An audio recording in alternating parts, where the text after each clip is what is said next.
In the Stone Age, while others suffered, I led my people to eat well with soup and roasted meat served in bowls, with rice and advanced weapons, thanks to my skills as an elite soldier. Before this, I was the king of special forces. While chasing a criminal, I fell off a cliff. When I woke up, I saw women in furs and felt a sharp pain in my leg. From experience, I knew it was a snake bite, so I took a stone knife and cut the wound open. I cauterized the wound. I screamed and collapsed, hoping the heat would kill the venom. After a night near death, I survived. Tough as a cockroach, I ate the meat a woman gave me and asked for more, but she refused. It made sense. After all, in this small tribe of barely 50 people, daily food was extremely limited. Besides, it was winter and food was saved for the strong. I had to find my own food as the weather worsened. I had to find a way to store food. The easiest meat was the fish in the nearby river, less than a kilometer away, but the tribe didn't eat fish or have tools. So I looked for vines to weave a fishing basket and soon brought back a large bundle. I brought the vines to the cave and started weaving, surrounded by curious children who had no idea what it was. They didn't speak. Nearby, some women were busy drying grass. Suddenly, a scream of terror rang out. I saw the chief and two others running with giant bird eggs. They were screaming. I heard shrieks as a 10-foot-tall terror bird chased the chief. I yelled, "Drop the eggs!" But no one understood me. The chief didn't drop the egg and the bird didn't let up. Soon, it reached him and delivered a fatal peck. It killed him. Seeing this, the other two dropped the eggs and ran for the trees to save themselves. The children beside me screamed in terror. Having lost its target, the terror bird changed course and headed for them. I quickly shoved the children into the cave, and the women blocked it with a rock, since the bird couldn't get in. It turned and began devouring the chief. I grit my teeth, determined to kill it. It had tasted human flesh and knew where we were. My tribe would have no peace. I had no weapons and fighting was suicide. But then, I saw the bird's long legs. I had an idea and got ready. I found 2 stones and tied one to each end of the snake's skin from my waist. With my bolus ready, I slipped through the opening. Inside, everyone was stunned. They wanted to stop me but feared attracting the bird, so they just watched. I hid in the bushes, creeping closer. I was meters from the bird. It kept eating, unaware of me. I stood up silently, gripping the snakeskin cord.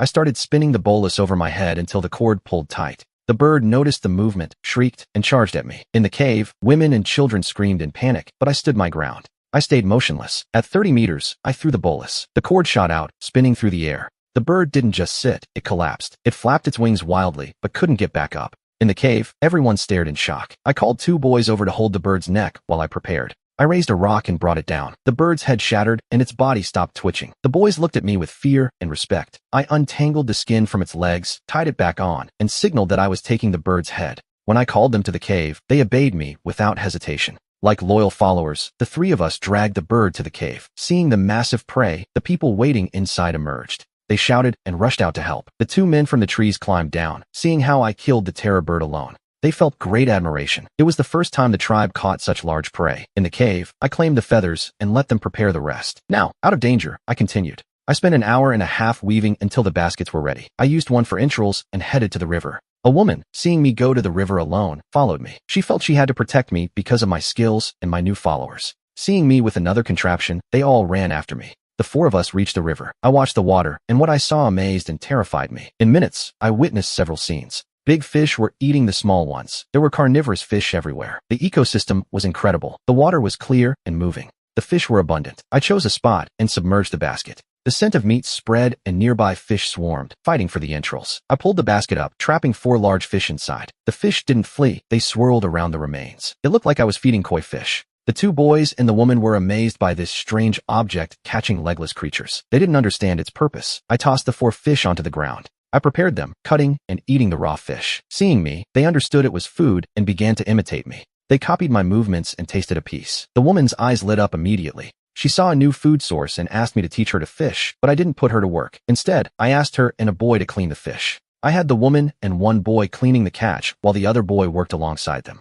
The other boy skewered them on vines for transport. I kept fishing while the fish were still gathered there. I used the basket like a net. Every time I pulled it out, I had a massive harvest. We worked all afternoon and caught over 200 fish, the largest weighing 10 kilos. We couldn't carry it all, so I sent a boy back to call for help. After asking for help, the group finally marched triumphantly back to the cave with our loot. The gathering and hunting parties had already returned. Without tools, they only caught small animals like rabbits and pheasants. Just then, the children arrived. They reached the cave with the fish, showing off their catch. The elders, still mourning the chief, looked up and saw the haul. Their spirits lifted and the tragedy of the chief was forgotten. After preparing the catch, the tribe gathered in the clearing. They piled up firewood and placed the chief's body on top. An elder wearing goat horns lit the pyre. The flames grew, engulfing the chief and illuminating everyone's faces. The children smelled the burning flesh and swallowed hard. There was no sadness. The adults were calm with the new food. I stood back to observe. I observed the tribe. 52 people in total, 8 men, 15 women, and the rest children. The man who had just lit the fire was the elder.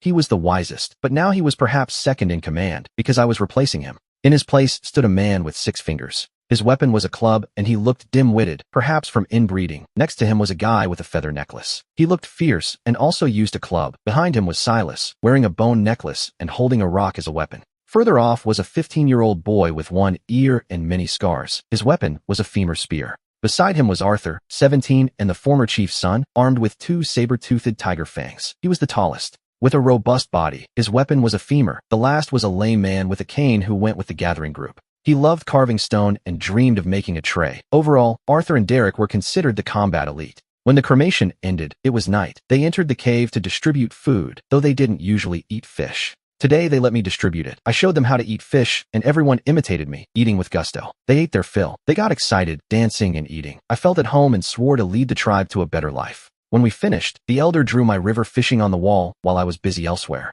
I was teaching the women to weave back baskets with straps so they wouldn't use skins for carrying, improving efficiency. They loved them and took turns trying them on, agreeing to look for more vines tomorrow. To make their own, they gave me 2 deer skins in gratitude. I was the first child in the tribe to wear fur clothes. I wasn't selfish. I kept one and gave the other to the mothers of small children for clothes, since children's resistance is low and there was no medicine. A cold could be fatal, so that deer skin was worth a life. I knew what I was doing. I needed their help, and they wouldn't be ungrateful. The next day, I woke up early after my military routine, feeling thirsty. The water from the pool was still hard for me to drink. It was time to fire some containers. People left the cave, but today they weren't in a hurry. The elder gathered the men because he wanted to choose a new leader to give orders. I decided to join. Among the candidates, the competition was simple. 2 would fight unarmed, and the best would be leader. Soon, Duncan and Derek won. I watched their fights, shaking my head. They had no technique, only brute force. The duel between Duncan and Derek arrived. Derek, at 6'3", looked like a tower, and Duncan didn't know how to start.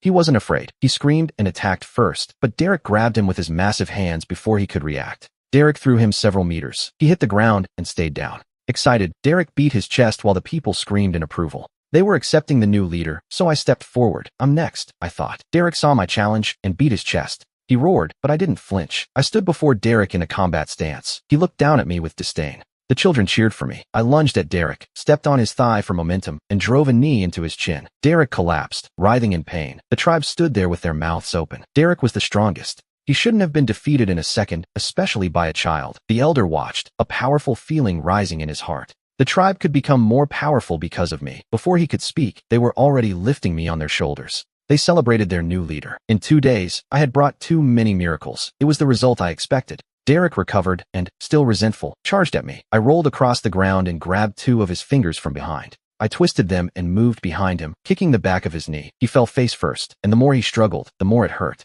The brave Derek cried out and begged for mercy. I let him go and turned to enter the cave. The crowd erupted. The children cheered that a boy had beaten an adult, while the women gathered vines. They wanted me to teach them how to weave baskets. The elder watched the cave with a complex expression until I reappeared. I stood before everyone wearing my deerskin outfit, my hair tied back with snake skin. I looked clean and capable. I chose this style because it's practical. It's a look that signifies a worker ready for action. Under the tribe's gaze, I stepped in and organized the work, adjusting the gathering team's duties. The tribe had 15 adult women, and 6 of them were heavily pregnant. I sent 8 of the others out to gather with baskets. They didn't need much, just a stick each. The 6 pregnant women stayed to mind the home and the toddlers, while the older kids pulled weeds. I had 1 woman lead 2 boys to the river to fish. Everyone had their tasks assigned. One man, who looked quite depressed, had been tasked with polishing a stone basin. I planned to put him in charge of pottery, but firing ceramics isn't simple, so I gave him a temporary job. Yesterday's fish wouldn't last in this heat without smoking it, so I showed him how and left him to it.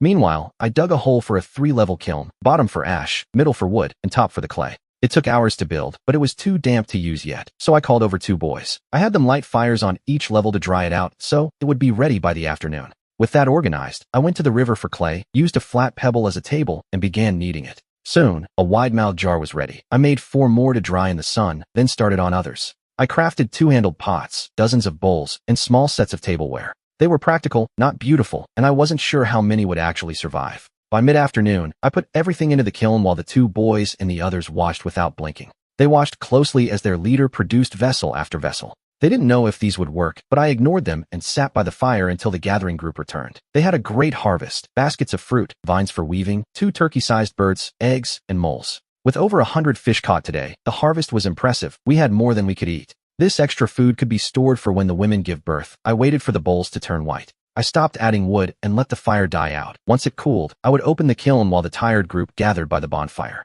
With happy smiles, they knew they wouldn't go hungry. I prepared the 2 large birds like beggar's chicken, a delicacy they had never tasted. I had no appetite. The food barely had any salt, which was a precious commodity obtained only through trade. I wondered if I could trade ceramics for more salt. After eating, the women returned to the cave to weave useful baskets. The smaller gathering team harvested even more today. I distributed the furs, so now all the children had blankets. The next morning, I woke up and went to check the firing. A nervous boy pulled the elder over, babbling excitedly. My hopes for salt and soup depended on this. With my heart in my throat, I pried open the kiln lid. I looked inside. The bowls were a brilliant earthy red, smooth as if glazed, and seeing this, the elder, he grabbed a bowl, stroking it with pure excitement. He ran to the cave and returned with a bowl of water, showing the tribe the beautiful vessel. I smiled and kept unloading. The 4 pots and 4 jars came out perfect, smooth, and crack-free. Of the 8 spoons, only 2 survived the heat. Out of 20 bowls, only 12 were usable. As the red pieces emerged, causing a commotion, Sam and David moved fast.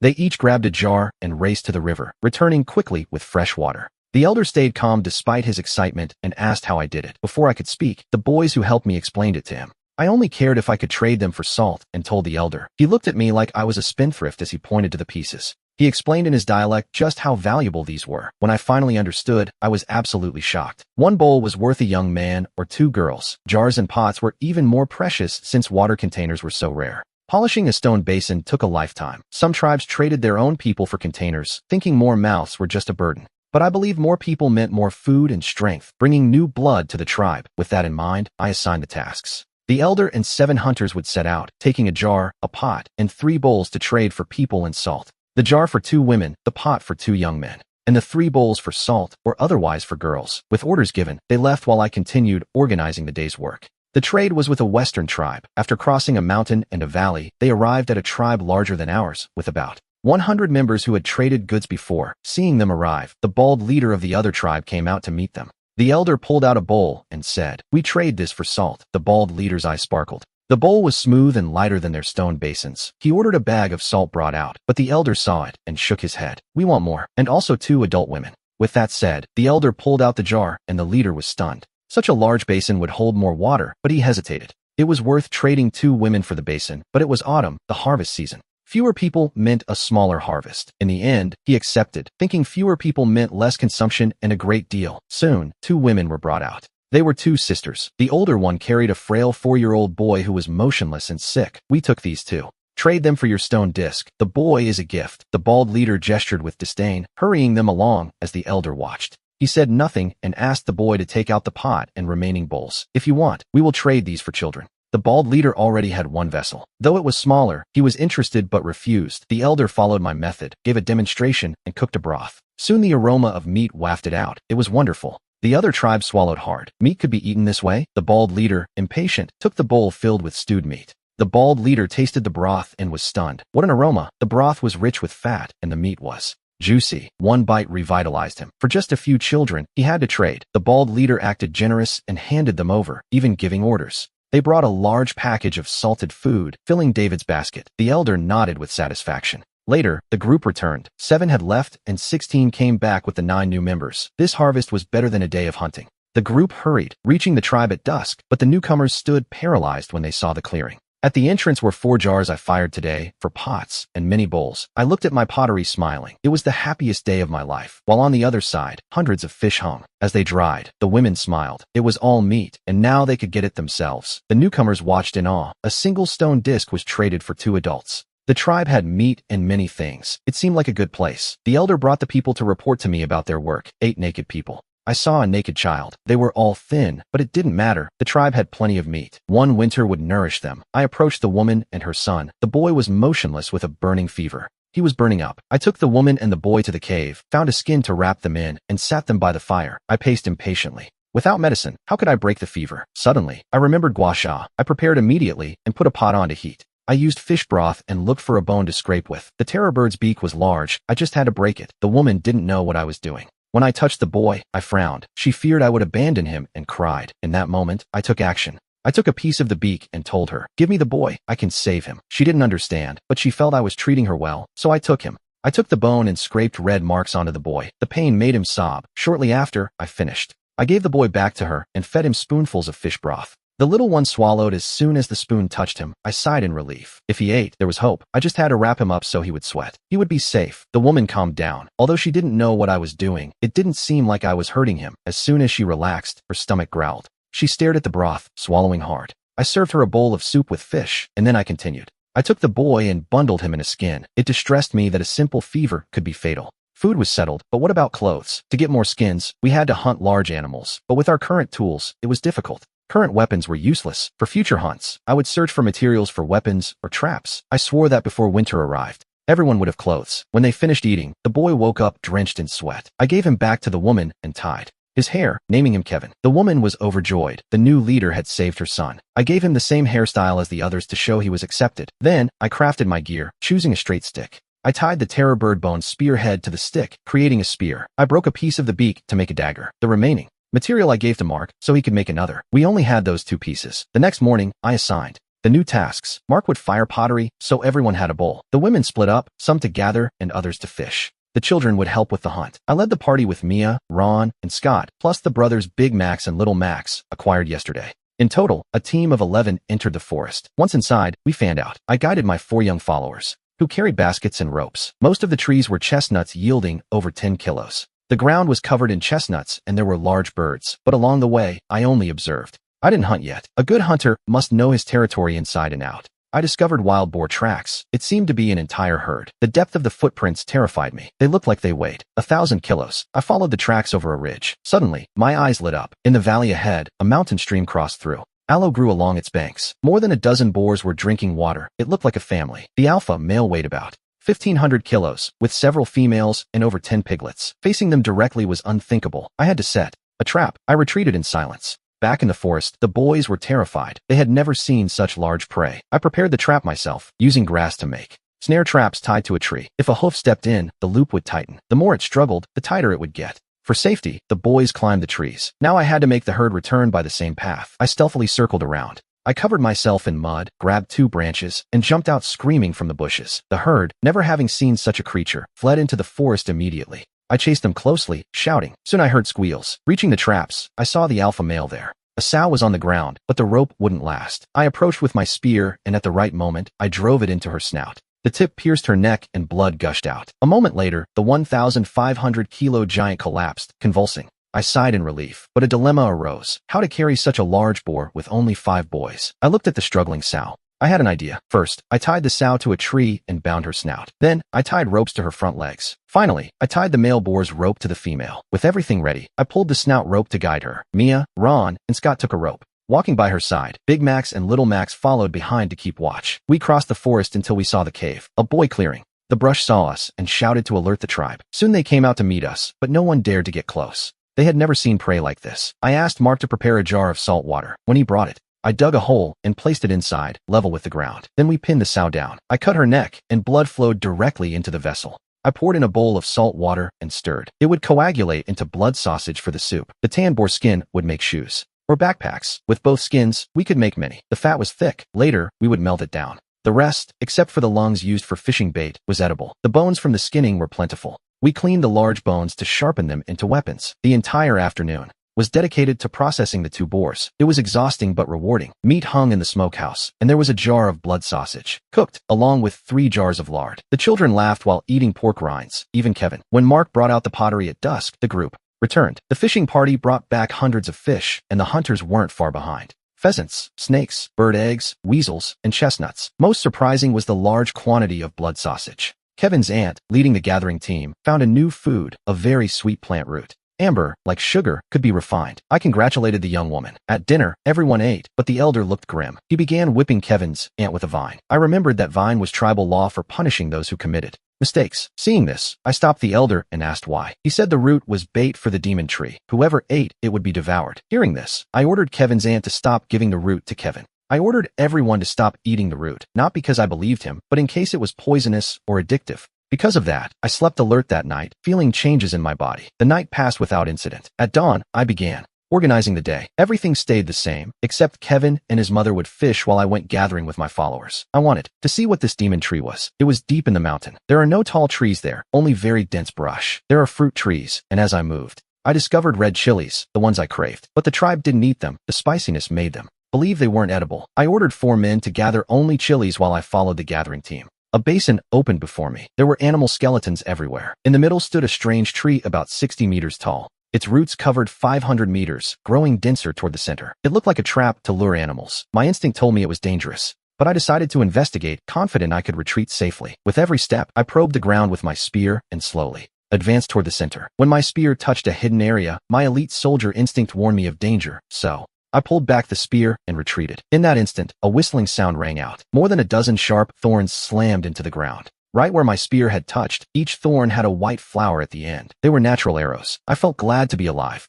I rejoiced, remembering a story. I used my basket as a shield, tied a rope to it, and threw it under the tree. Whoosh, whoosh, whoosh. Many thorns stuck into it. Repeating the action, I collected 2 bundles. Leaving, I said the roots were edible, but only from the edge. I found 100 small demon trees, 3 centimeters thick. They were perfect for making spears. I called the 4 men. They gathered the chilies and took the small trees home. When we arrived, the children swarmed us. We brought everything inside, so they wouldn't get any ideas. To the tribe, what we brought seemed useless. The chilies weren't edible, and the sticks wouldn't kill with one blow, but that didn't ruin my mood. With the time remaining, I wanted to improve my equipment. The thorns were smooth and resilient, about the diameter of a cigarette. As arrows, they would need a heavy bow, which would affect range but offer great penetration. Because of the hardwood, they had to be charred and sharpened for hunting. I assigned a sharpening task to my men. In the future, they would all be equipped with these spears. I still lacked a bow. I could only make a longbow. It's bulky, but powerful. To build it, I needed fir wood, which was plenty in the boar forest. But what concerned me most was the aloe vera I discovered. The fiber from its leaves was ideal for ropes and weaving clothes. Not like linen, but better than animal skin and very resistant. Its sap could treat wounds as an anti-inflammatory and sedative. Thinking of this, I planned to start cultivating aloe vera on a large scale. This way, the tribe would have clothes and wound mortality would drop. The next day, I went to the boar forest. I found 2 fallen fir trees, dry and perfect for bows. I spent a day preparing 10 axes and 10 knives. After a day of carving, a 5-foot longbow took shape. I straightened and polished it for another day. I made the string from pineapple fibers. The arrows were made with the thorns, and for the fletching, I used peacock feathers. I made over 200 arrows. 2 days later, I gathered the tribe. 30 meters away, I hung otter skins and showed them how to throw the javelin. At 30 meters, I hit the mark every time, then demonstrated its use in close combat. The tribe was thrilled. They didn't know their leader was manufacturing weapons for everyone except the youngest. I gave a spear to each person. The hunting team received 3, 2 for throwing and 1 for combat. The children coming of age had to practice every day. Besides clearing weeds and playing, they had to train. The white spear was striking, and the tribe loved it. It was the only long-range weapon besides stones. Then, I demonstrated the bow. At 100 paces, I fired 5 arrows and all hit the otter skin. Everyone was amazed and wanted to touch the bow, but I only showed it to them. I wouldn't hand it out yet. Manufacturing was difficult. After introducing the spear, I made leather boots. The boar skins, once softened, became very resistant. I made sure everyone had a pair. Except for my boots, the rest used boar skin soles, and the upper part was sewn with small animal skins. I made Kevin's boots myself, knee-high and lined with soft fur, very warm. The boy showed them off. After making them, the tribe's skins ran out. The weather grew colder, and we urgently needed more. With enough ceramics, the lame man would fire bricks to build a larger kiln or walls. The children's weeding task was nearly finished. The land outside the cave was clear, ready for building or farming. I thought of England in the 11th century. There was a tree to plant, but for now, I had no seeds. Wild pineapple grew on the mountain, harvested once a year. I prepared to go further to find large herbivores. Gear, weapons, food, and tools, all ready. After giving instructions, I left with my basket. The elder worried. He'd never seen anyone survive a night outside. Herbivores live in meadows, so I had to leave the forest. By noon, the trees grew shorter.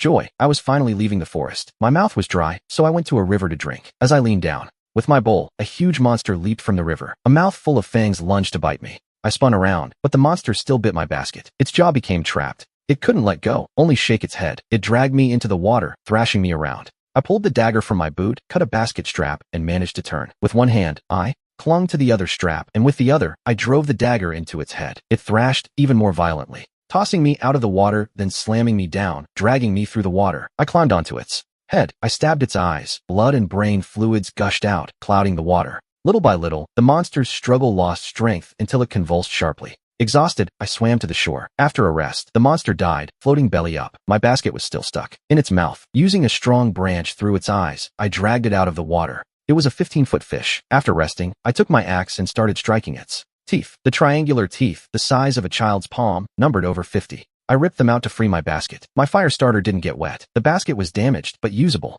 As I thought about making a fire, I heard footsteps. Turning around, I saw a pale-skinned woman with a young girl. They stared at me, terrified. They screamed and ran. An object remained on the ground. I approached, and it turned out to be a wooden bucket made from a hollowed trunk. They must have come for water, fleeing, and leaving the bucket behind. Maybe they would bring more people, and they did. The woman returned with members of her tribe. They wore white fur robes, and their skin was very pale. The group was stunned to see the fish. A man who looked like the leader looked at me and pointed at the bucket. I understood. With my spear, I pushed the bucket toward him. The leader took the bucket, muttered something, and pointed at the fish. I didn't understand his words, but from his gestures, I guessed his intention. So I acted. I stepped aside. The group struck the fish with fury. Some women wept. The leader smiled. He beat his chest and extended his hand to me. I was perplexed, but I saw his smile. He didn't want to fight. Hesitating, I bumped my fist against his. He laughed and hugged me, saying more words. Communicating with gestures, even though the language was a barrier, the signs allowed us to connect. During the exchange, I told him I came from the other shore and was looking for a horned animal. He nodded, understanding. He told me his tribe had been devoured by that fish. To thank me, he invited me to his tribe. I saw it was getting late and the distance wasn't far, thinking that maybe I accepted. I signaled for them to carry the fish, that it was edible. The man was surprised. They had never eaten fish, only the other way around. Still, they accepted. Since the fish was large, they butchered it. To carry it, I helped. Its silver skin was very smooth, elastic, and waterproof. I decided to keep it. The rest of the meat was cut into pieces for them to carry. Their tribe lived in a giant tree with a space of 100 square meters. It wasn't huge, but it was enough. There were few of them, 14 adults, and with the children, they reached 32. This tribe lived in the hollow of the tree. I called them the forest tribe. Their skin was white because they lived in the darkness of the forest. Their elder told me that to the east, past the forest, there was a mountain. A beast with 2 sharp horns lived there. They ran like the wind and were impossible to catch. According to him, I deduced it was a large antelope. Chasing it would be useless, but I could set a trap. I looked confident, but David and the elder had no hope. Without another word, he showed me his clothes. It was the fur of a large rabbit, over half a meter long. They eat moss and dark forest mushrooms. Rabbits are a treasure. They breed like mice. If I domesticated 2 pairs, I'd have hundreds in a year.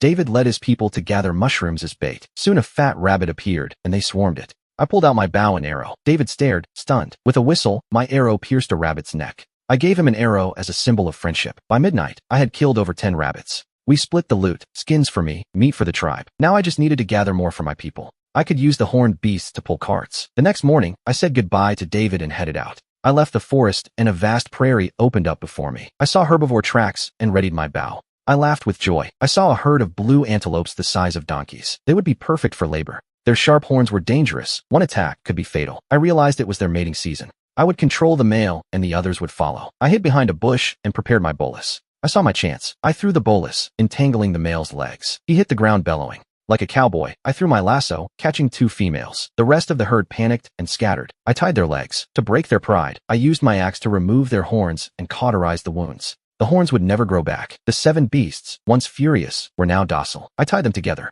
As darkness fell, I led them to a stream and ate dried rabbit. To the northeast, I saw something. A multicolored rocky mountain reflected vivid colors in the sunset. It was a mineral vein. I had to go there. I want to investigate, but it's too dark. At dawn, bellows wake me. The scene before me is thrilling. I jump for joy. The 2 females that fled returned with 8 calves and another adult. I hide and repeat my move. After some maneuvering, I have them all under control. The herd grows from 7 to 18. By then, the sky is clear. I mount the leader and head toward the mountain. The place is a treasure. I find a rich copper mine. The other colors are associated minerals. With these, the Bronze Age is near. The orange rock is realgar, used as medicine, great for bites or parasites. The white is kaolin for crucibles, and the red earth is a great ore. These are termite mounds. Their earth is perfect for pottery. Luckily, the mountain is only 3 days away on foot. With antelopes pulling a cart, it would be faster. I just need a bridge. With my plans ready, I enjoy the view. East of the mountain, there is a vast water system. I see an immense swamp. The aquatic vegetation is lush, a paradise for wildlife. There is black grass, alfalfa, and tall elephant grass. Every tree is a feast for herbivores.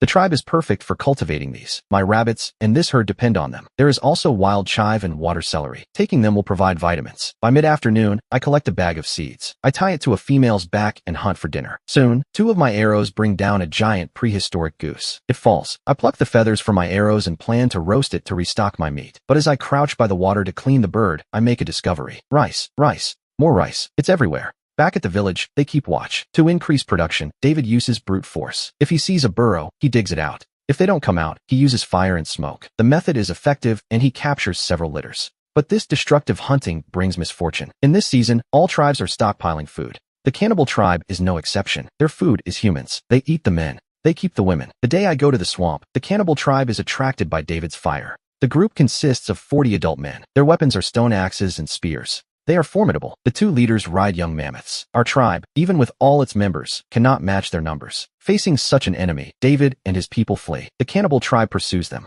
Luckily, he knows the terrain and uses difficult routes so they can't catch them. But someone falls behind. A young girl, gripped by panic, trips and falls. As she tries to get up, a girl separates from the group and the cannibal tribe closes in. They strike her and pierce her with a spear. A horde of savages surrounds her, laughing and drinking her blood. David grits his teeth but doesn't stop. He knows if they attack, they will only be slaughtered. The girl's death stops the enemy for a moment. David runs back to the tribe to inform the elder. The enemy is strong. To attack, there was only one way, and Elder Su made his decision. David would guide his people east of the jungle to find me. With my weapons, the tribe had to be strong. He would stay behind to hold them off. He could no longer walk. David nodded, holding back his pain, and ordered everyone to pack and go east. His heart was full of doubt. Days passed. Where was I? Was I even alive? He didn't know, but if they didn't leave, they would die. There was no choice. Shortly after, from behind, they found them. The treehouse where they lived was now burning. Elder Su set it on fire, hoping to burn some enemies so that everyone could gain time. After the tragedy, the Sioux tribe went from 32 to 30 members. The group advanced without rest toward the east of the Black Forest. They began the journey. David had no hope of finding me, but seeing fresh branches on the path, he took heart. It took them a day and a half to reach the edge of the Black Forest. When they emerged, it was afternoon, the sky tinged with red. The members of the Sioux tribe were captivated. It was the first time they had seen the outside world. But David frowned. My signals ended here.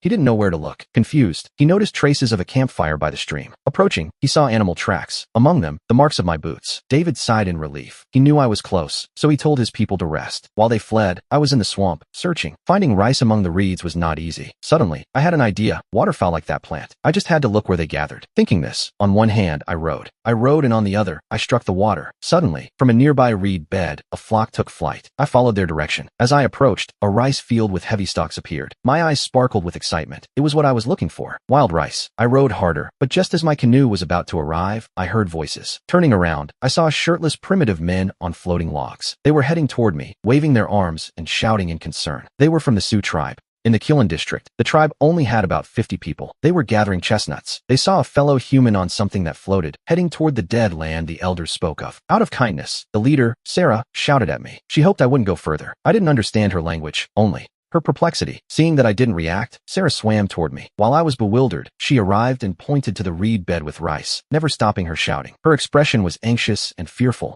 I saw she had no bad intentions. From her expression, she was telling me it was dangerous, that I shouldn't go. I made a fierce beast gesture and pointed to the reed bed. Sarah shook her head, pointed at me and that land, and with her hand in the water, made a sinking gesture, indicating that I would sink. I understood and sighed in relief. I thanked her for the gesture, but I was prepared. I wouldn't give up. I took the oar and moved forward. Sarah shouted at me, but she didn't swim toward me anymore. The next second, she stood. Stunned, she saw me tie 2 boards to my feet, and with a wicker shield, I walked over that dead land without sinking. Everyone shouted in amazement. They had never seen anyone walk on the dead land without sinking. Although it looked easy, it wasn't. Under the reeds was thick mud. Each step required great strength to lift my feet. After much effort, I reached the rice field. Each plant was 2 meters tall, with stalks heavy with golden grains. I drained a little water and stayed there. I pulled out my snakeskin bag and harvested. I didn't stop until nothing was left. Then, with 2 bags of rice, I returned happily to the canoe. But I had barely rowed a bit when the people of the Sarah tribe surrounded me. They surrounded me. The crowd saw my raft, loaded with 2 sacks, still floating. Their eyes lit up. That floating thing could carry people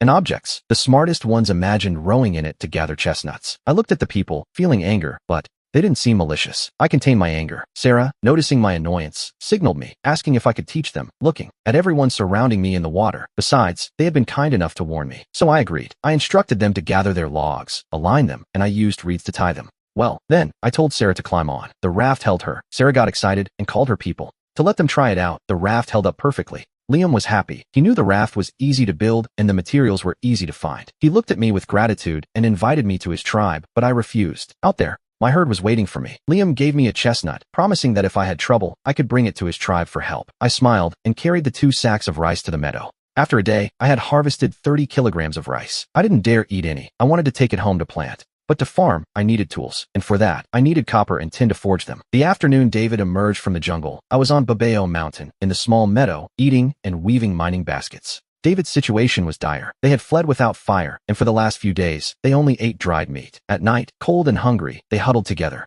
to stay warm. The next morning, full of energy, I guided the beasts toward the west of Babeo Mountain. Meanwhile, at the foot of the mountain, David was organizing his people. He handed out the berries he had gathered. Just then, the tribe pointed at the mountain and shouted. They saw a young man leading a herd. I heard the shouts and saw the Sioux tribe. I was confused. Why were they here? 10 minutes later, David led a group up the slope. Seeing their condition, I frowned. Why were the children here and so filthy? When David saw me, he was stunned once again. He knew I was looking for animals, but not that I would capture them alive. This wasn't the cannibal tribe. Not even the elephant riders could compare to this. In his heart, I was a god. I saw they only had wild berries. It was obvious they didn't even have meat to eat. I brought out the goose and the crane for them. David ate and told me the story, and the others added their own details. When I understood, a chill ran down my spine. There was a cannibal tribe nearby. A terrifying thought crossed my mind. If they reached the Sioux tribe, how far would they be from mine? Thinking of this, I decided I would extract the ore today and return tomorrow. I looked at David and asked what they planned to do. Hearing me, everyone lowered their heads. Winter was coming, but their village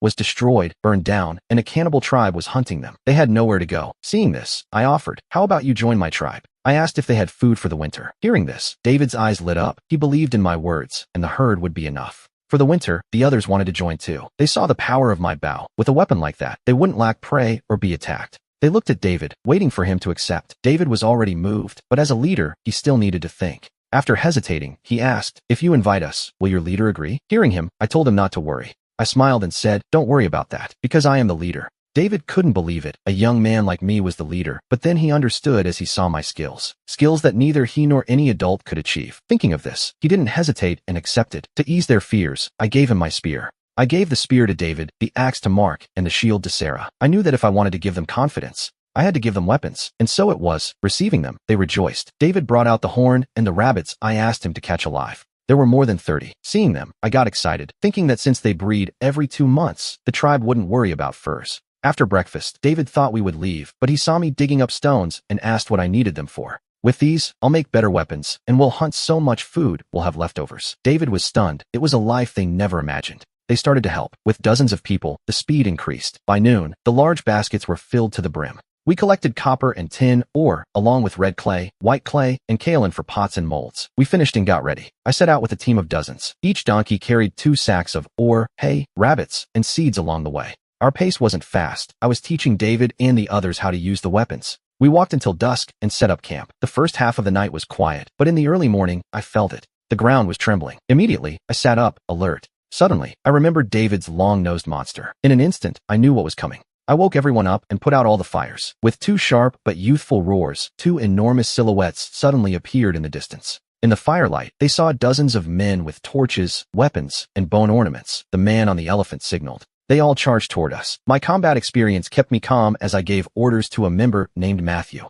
I told him to flank them and run north, while David, Mark, and Sam would follow me to cover the rear. I analyzed the situation. I designed a tactic. The enemy had 2 men on the beast. They weren't fast, and their weapons were axes and spears. With their throwing weapons, a person could barely reach a few meters, but my bow reached 100. Therefore, at a distance, I could drive them away. At that moment, David grew tense seeing the enemy charge, his hand on his spear. He hesitated, but seeing me so serene, he forced himself to calm down and find his strength. Looking at David, I mentally calculated the distance. 200 meters, 150, 100. Suddenly, I drew my bow and fired. A whistle sounded, and an enemy fell, the arrow piercing his chest. They saw a sharpened stick in his back and stood stunned. In that instant, 2 more arrows sliced through the air. 2 more men fell. The leader on the elephant spotted me, roared, and ordered a charge with stone axes. I pulled David behind a tree for cover. Mark did the same. Sam stepped forward and used the shield. A series of thuds rang out. Several axes and a spear hit the shield. Luckily, it was thick and Sam wasn't hurt, but if they continued, he wouldn't last long. Mark, behind the tree, saw the axes on the ground, picked up 2, and hurled them back. 2 men were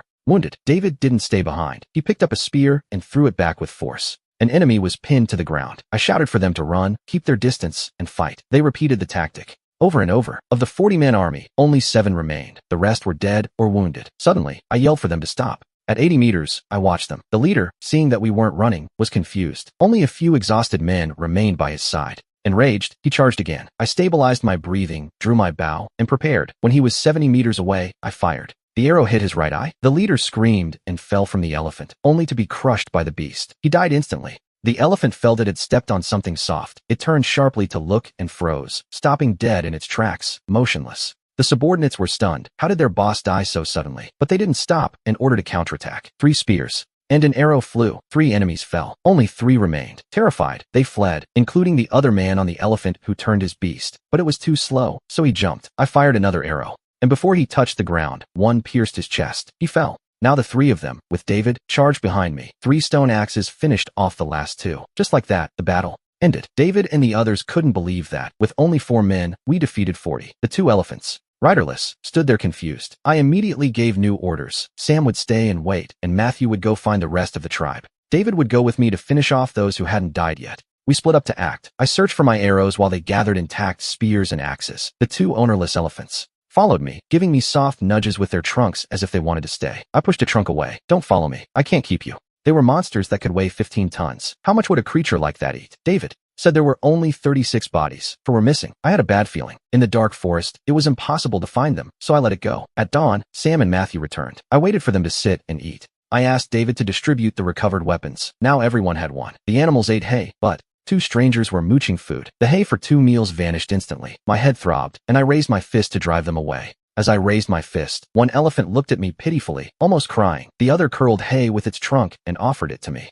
as if saying, "It's delicious. Take it, don't kick us out." I smiled sadly. Reluctantly, I took the hay and stuffed it back into its mouth. I gave them hay to eat, then called everyone to leave. After moving on, I saw they were still eating and sighed with relief. I thought I'd lost them. The Shubuluo tribe from the dark forest didn't know the sunlit landscape and were very excited. On the way, they flushed out pheasants. I fired an arrow, and by afternoon, the harvest was good. Toby was at the river with his mother, looking north. His mother said I had gone that way, and since then, they went every day. They went to the river to fish, waiting for my return. Suddenly, Toby saw figures in the forest. With his sharp eyesight, he recognized me. The leader. Mom, the leader is back. He jumped with joy. I heard the noise and waved happily. At that moment, 2 sounds erupted. Elephant trumpets rang out. Everyone looked over. Hearing it, my stomach tied in knots. I couldn't believe that after going so far, I still hadn't lost them. Those 2 elephants. I thought to myself, don't come over here. But my fear came true. The 2 elephants crossed the river and stood right in front of me. These 2 had no manners. Upon arriving, they sprayed me with water, leaving me soaked. The message was, "Why did you abandon us?"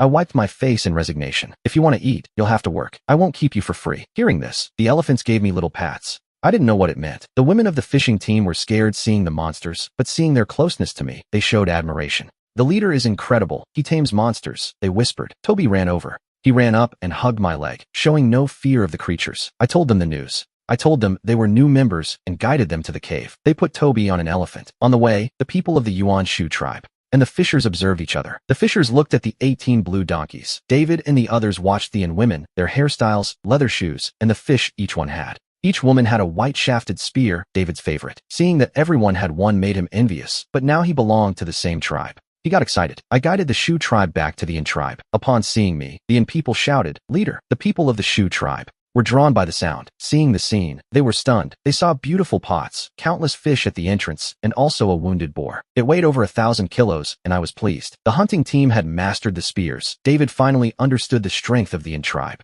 Finally, he trusted that they wouldn't go hungry here. The children in the village and on a hill were facing 4 new beasts. They were the things they feared most. That grass would be enough to feed the animals all winter. I told them I had tamed the 4 beasts and they could help us work. Nearby, there were many red bricks. Silas said he was firing 4 kills a day and had even made a new tool for the children. He showed it to me proudly. Seeing the lame man's invention, I was speechless. It was a wooden rake. I praised his potential as an inventor. I asked him to make pottery for the newcomers tomorrow. Speaking of pottery, the elder said the Scorpion tribe had come to trade a few days ago. They paid with a lot of food, enough to last a long time. After inspecting the work, I began organizing the animals. I put the rabbits in a corner of the cave and built a stone and mud enclosure for the winter. 3 of the rabbits were pregnant and pulling out their fur for nests. The others, only a month or 2 old, stayed in the pen. The animals were large. By springtime, they would become breeding machines. The baby rhino didn't need watching. He stayed by the grass. I tied the blue donkeys to a tree so someone could look after them. With the chores done, dinner was ready. First, I held a ceremony for the new members. No one minded their hairstyles. In fact, they liked them.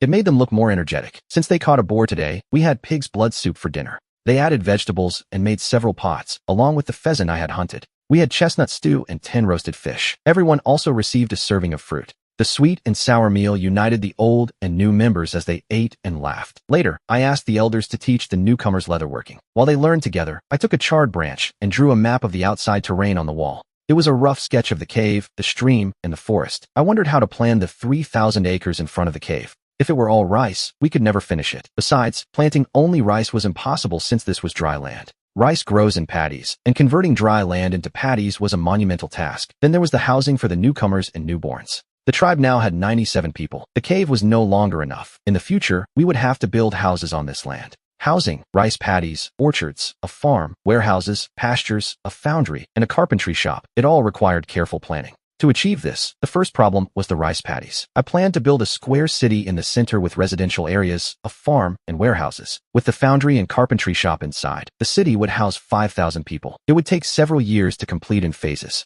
Next, I'd dig a moat around it. Using the excavated earth and bricks, I'd build a wall to protect us from beasts and outsiders. With the moat as the center, an artificial river would be dug, and then the earth would be moved. By diverting the eastern stream with bypasses, the water would return to the creek, forming a system. In this river network, small irrigation canals would be dug. The moat and artificial river would be 4 meters wide, while the stream was 8 to 9 meters. By narrowing the channel, the flow wouldn't change, but the river's speed would double, making hydraulic works like water wheels easier. The plan was to use the cave as the center and measure 200 meters on each side for the city, so as not to delay construction. The first phase of planting, phase 1, would be digging the canal. The calculated canal would be 700 meters long. The excavated earth would become bricks. The second phase was digging the moat. There was no rush since the cave was habitable. The third phase was the wall, planned with a 4-meter base, 2-meter top, and 5 meters high. Trapezoidal with 4 gates, 1 per side, and a 4-meter moat. No one could cross it. The fourth phase was the 700-meter return river. The excavated earth would become bricks.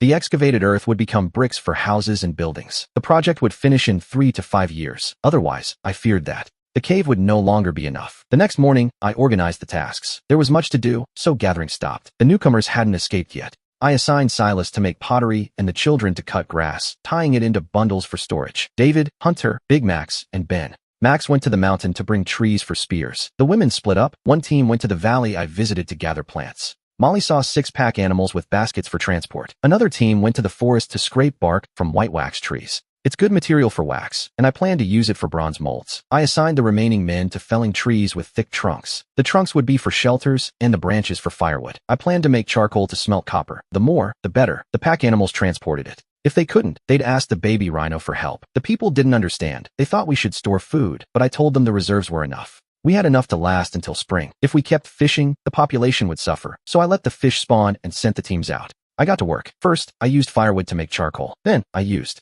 kaolin and clay to make crucibles and ladles for refining and alloying. Next, I used fire clay to make square casting molds. I would cast copper and tin plates, then adjust the proportions for different tools. Once everything was ready, I built the furnace. I mixed clay, broken pottery, and straw to make a mud paste. With it, I built 4 cylindrical furnaces, each 40 centimeters wide. This way, I could fire them all at once to save time. I used python skin to make bellows. Silas didn't understand, but in his heart, he felt great anticipation. When I finished the preparations, the most primitive smelting team was complete, just waiting for the charcoal to burn and the furnaces to dry. Big Max and Hunter worked all day bringing spear shafts, but the woodcutters struggled. They broke 3 stone axes. I told them to continue tomorrow. Whoever did well would receive new equipment. They were confused. The stone axe was the best they'd seen. Could there be something better? Their anticipation grew. After dinner, everyone relaxed. During my downtime, I melted wax. Once it solidified, I carved tool shapes with a bone knife and covered the models with clay. I left a small hole, waited for the clay to dry, then heated it to pour the melted wax out from the inside.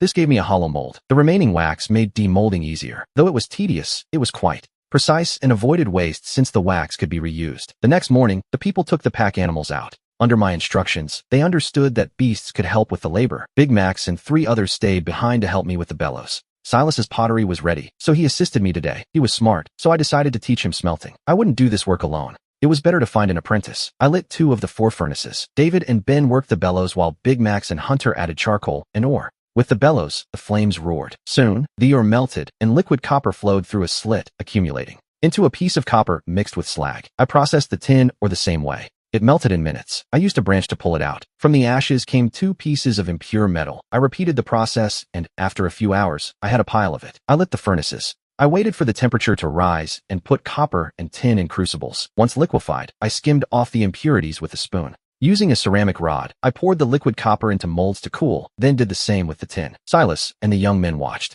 They stared as the liquid metal solidified before their eyes. They didn't understand and were completely amazed. When the metal plates cooled, I hurried. All the plates were ready. It was noon. Under the sun, the plates reflected a dazzling light. Everyone stared open-mouthed, having never seen anything so beautiful and shiny. Kevin approached, touching everything. "Leader, what is this?" I patted his head. "This is called tin. Stay here, I'm going to get a few things." Kevin nodded and whispered copper and tin while I brought tools and molds immediately. I began smelting bronze. I put the plates in a crucible, waited for them to melt, mixed them, and poured. The first batch was axes and hammers. I poured the hot alloy into the mold, and white smoke rose. I waited for the temperature to drop. I broke the mold with a stone. Among the fragments lay a large axe with a golden glow, bigger than a firefighter's axe. I tasked Silas with sharpening the axe while I prepared to cast other tools, sharpeners, and plates. I also assembled saws, knives, and chisels. I also made spearheads. At dusk, the work stopped. The large golden axe blade was sharpened and fitted with a handle. The first bronze axe. There were also 2 saws with handles. David and the others saw the golden axe and crowded around, their eyes practically glued to it.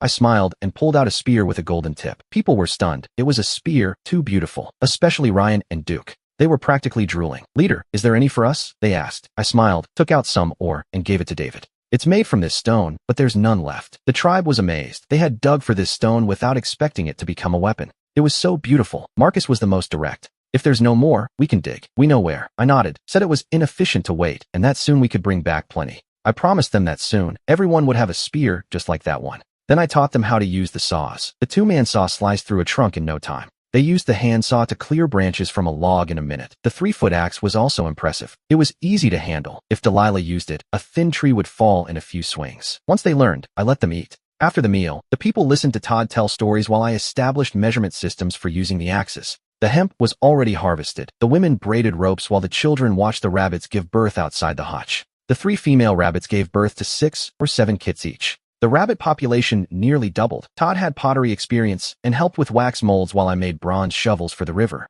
Todd could imitate the design for agriculture using my model, allowing me to finish my own tasks. I researched the most important tool, the plow. I planned 2 sizes, one for the cart and another for heavy work. The other was for the cart, specifically designed for plowing and digging out riverbeds. The next day, some women braided reins while others cleared space for a stable. Todd and 4 friends handled the foundry. They smelted copper and tin plates, asking me questions while I guided the women in construction and tree cutting. We set the posts, driving one into the ground every 2 meters to form a sturdy enclosure. They tied crossbeams to secure them, wove branches into the fence, applied mud, and built a shed inside. The 4-meter shed became the home for the baby mammoths. We finished by lining the inside with bundled grass. The tribe was busy, unaware that the Scorpion tribe had already set their sights on us. Their leader had a major concern. As the weather cooled, their stream was drying up. They had to travel 3 kilometers for water and needed storage containers, so he went to trade with the tribe for pottery. He failed to get the ceramics, and the idea of a raid began to form. In his mind, the men were weak.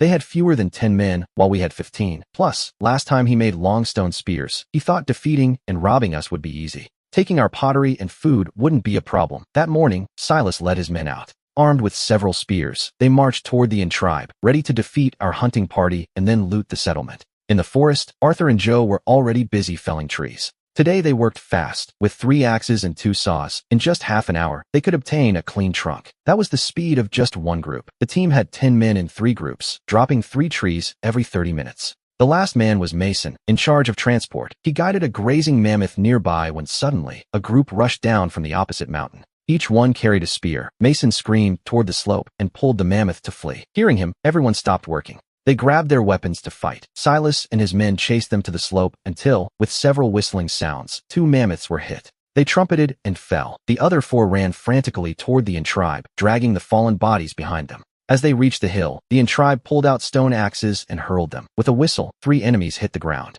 2 more were wounded, leaving 10. Silas, furious, ordered them to throw spears, but Arthur and the others had already taken cover. The spears thudded into the dirt. Derek and the others, hidden behind trees, launched 9 white-shafted spears at Silas's tribe. For more fell. The survivors hid behind trees in terror. Derek and his men also stayed low, waiting, but heard nothing. They didn't know Silas was scared to death. The enemy was terrifying, and the tribe was much larger than expected. Much larger. He only had 8 men left, 2 of them wounded. Fighting was impossible, so he acted immediately. He led them toward the dragon's cave. At the same time, back at the village, things were moving. Sarah brought the baby mammoths to me, so I could name them. I called the big one Titan and the small one Bond. I was about to speak. Titan looked west and trumpeted. Sarah startled. I looked west and saw 4 mammoths dragging something. They were dragging the bodies of 2 of their own. Spears were stuck in the mammoths, and no one from the logging team was behind them. I grew alarmed and ordered the tribe to hide in the cave until my return. Then, I grabbed my weapons and set out. I took my bow, my arrows, and my gold-tipped spear. I mounted Titan and rode west with Bun following. Following the blood trail, Titan carried me fast into the forest. Suddenly, people appeared carrying golden axes. It was Arthur and the others. I was puzzled. Why were they here? No one seemed hurt. Joe brought the team to me and explained everything. Hearing it, I wondered why Silas and his people had attacked us. They attacked us, but it didn't matter why. If they harmed my people, they would pay. Not even death would be enough for those bastards. I wouldn't let my soul rest until they paid. I brandished my spear and led the loggers toward Silas's tribe. We reached Silas's tribe after 2 o'clock. The clearing was empty, and the entrance was blocked by a massive rock. There was a crack where they were spying. Silas was terrified the enemy would come for revenge, and his fear came true. The enemy had arrived. The leader had a gold-tipped spear and rode a giant beast. In that moment, Silas regretted everything. If only he had known the enemy was this strong, he never would have attacked. I noticed the spying eyes, grabbed my bow, drew back, and notched an arrow. A sound rang out. A cry of pain. The arrow pierced Silas's eye. Go move that rock, I ordered. I pointed to the entrance stone. They stepped forward and began to push, but even with the strength of all 3, they couldn't move it. The rock pushed back against them. Did they really think blocking the door would solve this? I stepped closer and readied another arrow. Behind the rock, several men were bracing themselves. I fired another arrow, and the enemy scattered. This time the shaft pierced through 2 men. The others, seeing this, panicked. They fled in terror, refusing to stay close. Thus, Derek and the other 2 moved the rock, and the 3 bodies behind it were crushed. Everything went silent as the entrance opened, revealing a fire. Women and children trembled in the grass near the 5 remaining men. 3 held spears to protect them, while 2 wounded men lay in the grass. I entered with my spear, and Arthur and the others followed behind me. The 2 wounded men on the ground trembled, begging for mercy. Who asked for forgiveness while holding a weapon? I brandished my spear and knocked down the 3 remaining spears. 1 wounded man grabbed a hidden stone to resist. I aimed my spear forward and, with a dry thud, struck him directly. I pierced his left chest. Everyone on your knees. Whoever resists, dies. I shouted with fury. Fear weakened their legs, and they collapsed to the ground. Derek, find their food and take it. Then I turned to them. Your leader attacked us first. You can't blame me. I did this because of him. I wanted to absorb them. To avoid grudges, I blamed their leader, but I overestimated their loyalty to their own tribe. They didn't care about their leader, only their food. The women saw Derek taking their meat, and, distressed and nearly crying, they went to beg me. I looked at them calmly. If you join my tribe, you will have food. No one will freeze. Whoever wants to join, come with me now. As soon as I spoke, several of them stood up. They followed behind me, then more, until in a short time only 1 seriously wounded man remained on the ground. By his appearance, he wouldn't survive. I didn't worry about him and guided the new members out of the cave. I ordered the cave to be burned. Silas's tribe vanished. Upon returning, the new members integrated. Well, they had traded with Silas before, so they fit in quickly. I hadn't lied. The Han tribe's food was abundant. With the loot, there was enough food for 200 people all winter. The cave was at its limit. With winter approaching, the warm cave made the people feel secure. They saw we raised wild beasts, especially Titan and the others, true monsters. This gave them a new idea of the Han tribe's power. Now they were proud to be members. Everyone has been weaving ropes nonstop, accumulating piles. The men continue logging, storing trunks for building, and branches for the kills. Charlie, you weren't idle either. You created woodworking tools and smelted 50 bronze shovels, with everything ready to finish the first phase. Diverting the water. I had to start, so I took a long hemp rope to measure and mark the location of the north wall. There, at every corner, I placed a post. With that guide, I looked for the best spot for the river. Then I would build the kiln. The excavation would provide plenty of soil, so I would make the adobe bricks at the same time. I decided to bake blue bricks,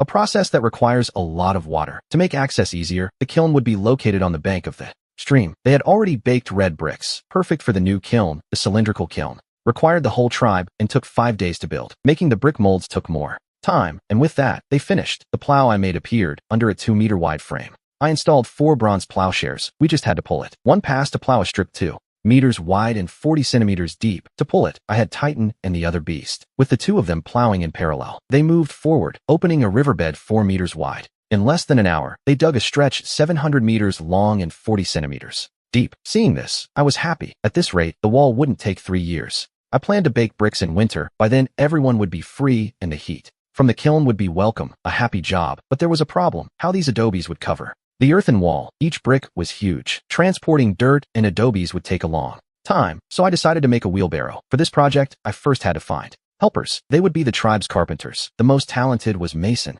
who in his old tribe was able to devise a way to use red-hot coal to hollow out a log. The other was Miller. He didn't talk much, but his work was impeccable, based on my designs. Recalling my past life, it took the 3 of us one day to create the first wheelbarrow. For the construction, the people were fascinated with the new tool. It was less exhausting than carrying by hand, but I wasn't optimistic. When turning, the wheelbarrow wobbled from side to side. Like that, it wouldn't last. I saw the problem and improved it by lengthening the wheel axle. After giving instructions to my assistants, they got to work. The improvement was quick. 2 hours later, the new wheelbarrow was ready. This time, the wheelbarrow didn't wobble, and efficiency increased. I decided to mass-produce the second model. The first batch would be 30 units. Between men and women, there were dozens of adults. The wheelbarrow, for hauling dirt, would be useful. Then, the team of 3 carpenters, at a rate of 2 days. For every 3 wheelbarrows, equipped the crew. The water diversion moved fast. The adobe work, once slow, now progressed faster with the wheelbarrows. On the 18th day, a trench 698 meters long and 4 meters deep stretched out before me. I stopped the excavation. The remaining 2 meters would be dug when diverting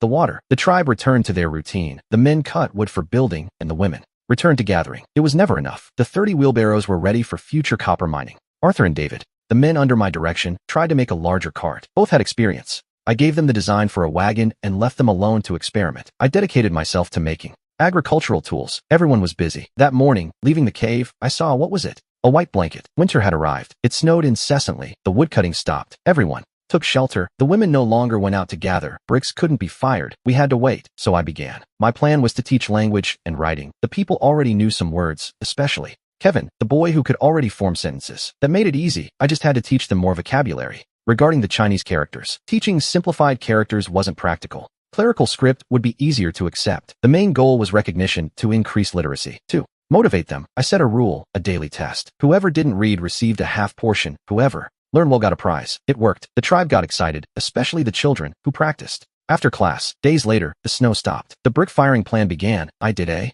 demonstration with 2 batches and let the tribe take over. They only worked to load and unload the kiln. The rest was firing and cooling. Days passed studying and moving bricks. A simple life. When they weren't busy, they made ornaments. Most were men doing great work. I didn't understand why until the elder explained it was to avoid inbreeding. Many tribes met in spring for a mating festival. If a woman was attracted to a man, she joined his tribe. That attraction in the tribe was based on the man's strength, his tribe's power, and their food. This was judged by their ornaments. Carrying a long femur as a weapon meant your tribe hunted great beasts and had food. These words gave me some ideas. I felt I was missing something, but I lacked nothing. Ancient necklaces didn't interest me. I thought about it and decided to create a headband. Headbands were made of gold, silver, jade, or leather. Each could use a different material. Gold is a symbol of nobility, but the Wan tribe had no gold, so my headband was made of bronze. Since I had one, I couldn't leave the others with nothing. I made a tin one for David, and he loved it. The other men, with my help, also created hairstyles with other materials, fur, wood, bone, and hairpins. From then on, the Wan tribe had a new rule. Children could only wear buns or headbands, no hairpins. Adults could use headbands and hairpins to distinguish themselves from minors.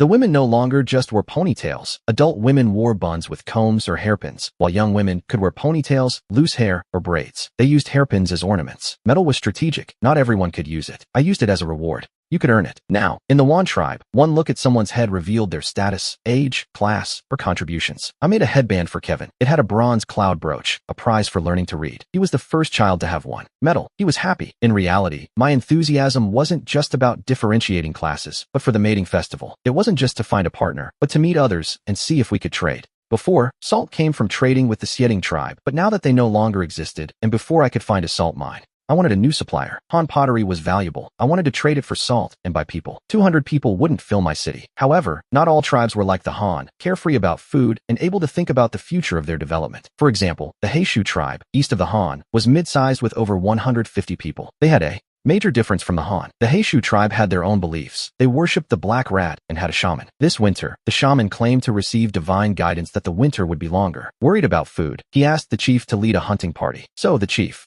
of the Heishu tribe, Silas, took 19 men to hunt. Soon, they noticed something strange to the west of their forest. Every so often, a dense black smoke rose. It was intentional. There were people to the west, long ago. They reached the edge of the forest, but the river was impossible to cross, so they didn't venture further. Now, the smoke came from near the river. Silas informed the Heishu shaman, who didn't seem surprised. He was intrigued. To him, fire was for cooking, and frequent fire meant plenty of food. If it were for warmth, why didn't they keep it going? The shaman was suspicious and asked Silas to investigate and try to trade. Perhaps they could learn something. Silas set out with his team at that moment. On that mission, meanwhile, in the Wan tribe, Marcus and Leo watched the brick kiln. They stared at the kiln fire, tossing in wood occasionally. They had been feeding the fire since the night before, and by afternoon, the bricks were red hot. It was time for water and sealing the kiln. Marcus sent Leo to find the others. Leo nodded and went to the cave, but when Marcus was left alone, Meatball's roar echoed. Immediately after, the beast began to run, and screams were heard. Marcus climbed out of the kiln pit. He poked his head out and saw a dozen spears flying toward Meatball. Terrified, the beast ran toward the cave. I was about to lead the people to pour water when, as I stepped out, I saw Meatball being chased. Silas and his men were going to follow him, but then they saw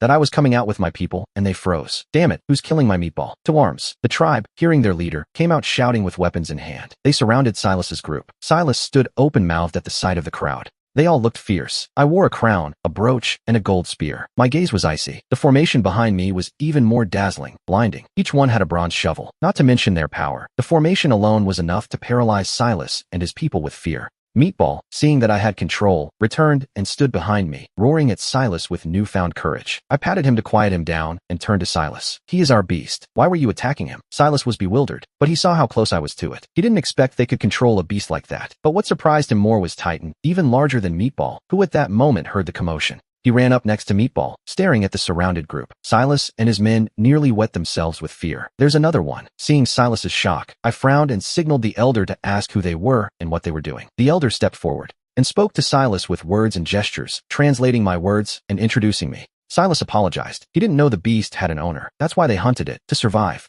Finally, with tears in his eyes, Silas revealed his purpose. I didn't expect them to want to trade food, but they actually had something that interested me. What do they have to trade? Silas hesitated, mentioning stone vessels. They are essential for any tribe. This time, the elder intervened. We have plenty of vessels. If you want, you can trade them for other goods. We accept salt or people. Now it was Silas's turn. He was stunned. Not only did we have vessels, but we were offering them to him. He couldn't believe it. The elder called some children to bring out the pottery. In 2 minutes, they brought a jar, a pot, and bowls. Some curious children held bowls of meat soup, slurping loudly. The scene left Silas dumbfounded. He had never smelled anything like it. I asked someone to bring a bowl of soup for him. Without tasting the soup, he wouldn't know the use of pottery. Silas took the bowl and sipped, feeling a warmth spread to his stomach. Then, his whole body warmed up. This soup was prepared for warmth. It didn't have much meat, but it had bones and chilies. Drinking it was a great comfort. Silas was conquered by the soup. He decided to trade people for ceramic pots. He didn't know what salt was, so the elder explained the prices. 1 pot for 2 teenagers or 1 adult woman. It was an acceptable price, but on this trip, he hadn't brought any people. However, he wanted the pot so badly that he shamelessly asked for a favor. He asked if he could take it now and bring the people later. Hearing this, I refused. Credit is impossible. If they didn't pay, I'd be a fool. Seeing that I wouldn't accept, Silas immediately took a leather bag and offered it to me. There is food inside, he said. It's not much, but we hope to take 1 dish. Next time we will bring people. Did he think I lacked food? Carelessly, I opened it.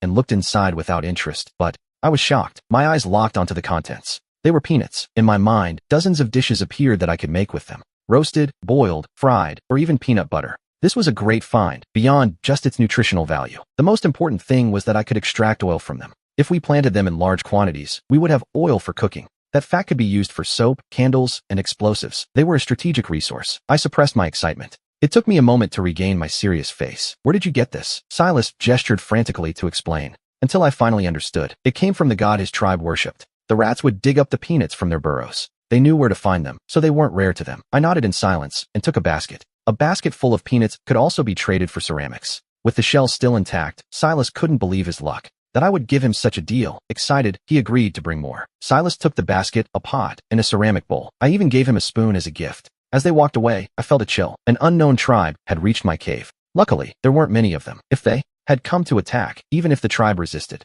there would have been casualties. I planned the defenses, but a massive wall wasn't something built overnight. I needed to create a provisional defense quickly during this period. I told David to take people to water and seal the kiln while I stayed at the entrance, thinking. The kiln had been running for 2 months, and I had accumulated many bricks. Construction would wait for spring, so I looked at those bricks. Thinking about this, a simple defense formed in my mind. The next morning, I gathered the adults and said I would use 3 walls to surround the cave, leaving a 2-meter entrance to the east. The gate would be a 3-meter high barricade with 4 rows of spears in front. The wall would be made of bricks. In the cold, poured water would freeze and bind them together. In the spring, when the ice melted, the bricks could still be used for the permanent wall. In the following days, all the adults worked together with wheelbarrows, and the wall's height grew rapidly before our eyes.